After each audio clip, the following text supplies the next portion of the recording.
хүүхэд яг төрсний дараа амар амгалан байх ямар тав тухтай байдаг вэ гэхээр зарим хүмүүс ирчээд юу яжсэн тохиолдол байдаг.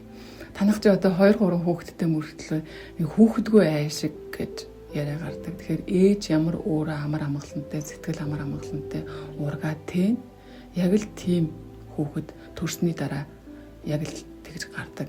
Тэгэд хүүхэд өөрөө төрсний дараа хүүхэд нь амар амгалантай байна гэхээр ээж өөрөө яг унтах цагтаа нойроо авч унтаж амардаг.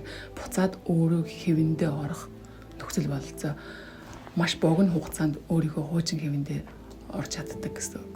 Хүүхэд үйлгнээс тав тухгүй ингээд нэг ээж ямар сэтгэл зүйнтэй байна, яг зэрэг сэтгэл зүг дагдаг юм шиг санагддаг байхгүй. Тэгээд хүүхэд нь мэдээж ингээд үйлгнээс тав тухгүй ингээд байгаад байхаар ээж олон сэрн нойргүй байна, олон шөнийн нойргүй байхаар яаж буцаад нөгөө овийн хэвэндээ буцаж орох уу мэдээж те. Тэнгүүд гэрт байгаа уур амьсгал бас ямар байх вэ те.